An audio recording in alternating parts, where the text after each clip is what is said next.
Duty నుంచి ఇంటికి వెళ్తా అంటే ఇదిగో ఇట్లా కనిపించింది. ఇవి ఇట్లా ఎందుకు పెడతారో మీకు తెలుసా? మన పెద్దలు ఏం చెప్తారు, ఫర్ సపోజ్ ఇంట్లో ఒక వ్యక్తికి బాగాలేదు, ఫీవర్ లాంటివి వచ్చినప్పుడు హాస్పిటల్స్ కి తిప్పుతాం. ఏదో కారణం వల్ల హెల్త్ ఇష్యూ తొందరగా సెట్ అవ్వదు. తగినం పట్టడు అంటారు తెలుసా మీకు? స్థానికంగా ఉండే ఒక పెద్ద మనిషి మీ మీద ఎవరో కూర్చున్నారు, ఎవరికైనా చూపెట్టాలంటారు. ఇక మనోళ్ళు గాబార పడిపోయి దగ్గరలో ఉండే పలానా ఆయన చూస్తాడు కదా, చలో పోదాం పని తీసుకొని పోతారు. ఆ పెద్ద ఆయన ఒక ముగ్గు పోసి ఒక నల్ల కోడి పెట్టి ఇవన్నీ పెట్టి ఇగో పలానా ఆయన నీ మీద కూర్చున్నాడు అని చెప్తాడు. ఇప్పుడు నేను ఎల్లగొడతా అని చెప్తాడు. చెప్పి వీపు మీద గట్టిగా 2 దెబ్బలు కొడతాడు. ఆ వ్యక్తి భయానికి స్పృహ తప్పి పడిపోతాడు. అప్పుడు మనం ఏమనుకుంటాం, మన మీద ఉన్నది వెళ్ళిపోయిందని అనుకుంటాం. కానీ నిజానికి మన భయాన్ని, మన అమాయకత్వాన్ని వాడు సొమ్ము చేసుకుంటాడు. ఇలాంటివి నమ్మి మంత్రాలు చేస్తున్నాడని భార్యాభర్తలను ఇద్దరిని కాల్చిన సందర్భం కూడా ఉన్నది.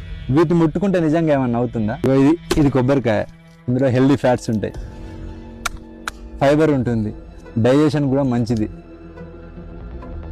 హెయిర్ కూడా చాలా మంచిది. ఇది నిమ్మకాయ, ఇందులో విటమిన్ సి ఉంటుంది. అసలే ఎండలు ఎక్కువ కొడుతున్నాయి, కనబడితే నిమ్మరసం చేసుకుని తాగండి. ఇందులో యాంటీ ఆక్సిడెంట్స్ ఉంటాయి, మెటబాలిజం పెంచుతుంది, ఫ్యాట్ తగ్గడానికి కూడా ఉపయోగపడుతుంది. ఇలాంటి పదార్థాలను రోడ్డు మీద పడేయడం మన అజ్ఞానం మాత్రం. భయం, అజ్ఞానం మనల్ని బానిసలుగా మార్చేస్తుంది. దురదృష్టం ఏంటంటే మన నిర్ణయాలు మనం తీసుకుంటలేము, మన భయాలు తీసుకుంటున్నాయి. మూఢనమ్మకం మనిషిని బలహీనుడిగా చేస్తుంది, విజ్ఞానం మనిషిని శక్తివంతునిగా చేస్తుంది. ఆలోచించండి, నిజాన్ని మాత్రమే నమ్మండి, మూఢనమ్మకాలను కాదు. Thank you.